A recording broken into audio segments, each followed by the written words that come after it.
Well, good morning, everybody. Welcome to Thursday morning, May 7th, our Psalm 23 devotional. I want to invite you into an encounter with the presence of God that is truly life-changing. And so let's get going. The Lord is my shepherd, I shall not want. He makes me to lie down in green pastures. He leads me beside the still waters. He restores my soul. He leads me in the paths of righteousness for his name's sake.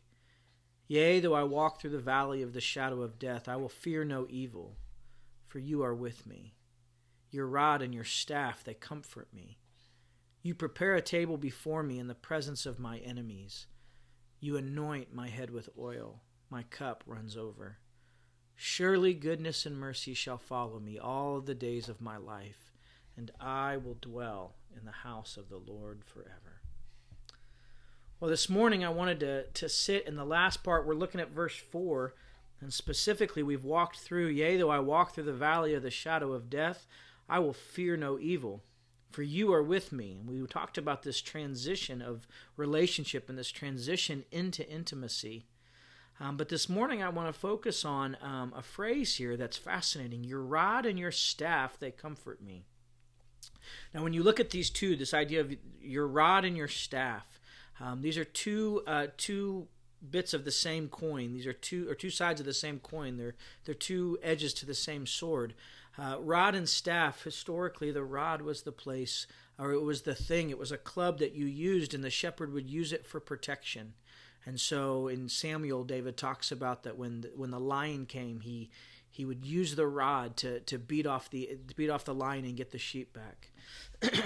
And the staff was the place that was the walking stick, but it also was the place of hitting a sheep when it got out of line and pulling him back close to the shepherd.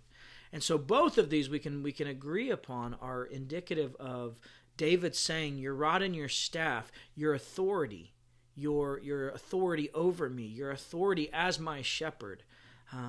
But he has a fascinating language, because my question this morning is, does it jive with what your experience of God is? As he's breaking this down and he's saying, for you are with me, I'll fear no evil, for you are with me. And then he says, because your authority, the place of your authority, it actually comforts me. And when you do a deep dive into this Hebrew word for comforts me, it's used as comfort, but it's also used as a changing of one's mindset, a changing of one's opinion. It goes even further to mean in some places a repentance. And so it's interesting that David equates this idea of your rod and your staff. They cause me, your authority, it causes me to change my opinion, to change what I see as truth. And in that I find comfort. And so I think it flies in the face of much of the theology that I grew up with, not by my parents and what was modeled, but by what the church was saying, that God in his authority is someone to be deeply feared. And so I would be ready for the punishment, ultimately void of the compassion in the heart. And it never comforted me.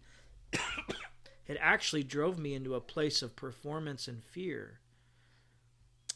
And so this morning I want to offer to you that if we understand from the very beginning that the Lord is our best friend, then doesn't that by nature change how we see his authority, his protection, and yes, even his discipline? Can we say with Paul in Romans 2 that do you not know that it's God's kindness that leads you to repentance? If repentance is merely I have to deal with my sin because God hates it and he's going to punish me for it. If that's all that repentance is, the only fruit it can produce is performance and fear-based behavior modification.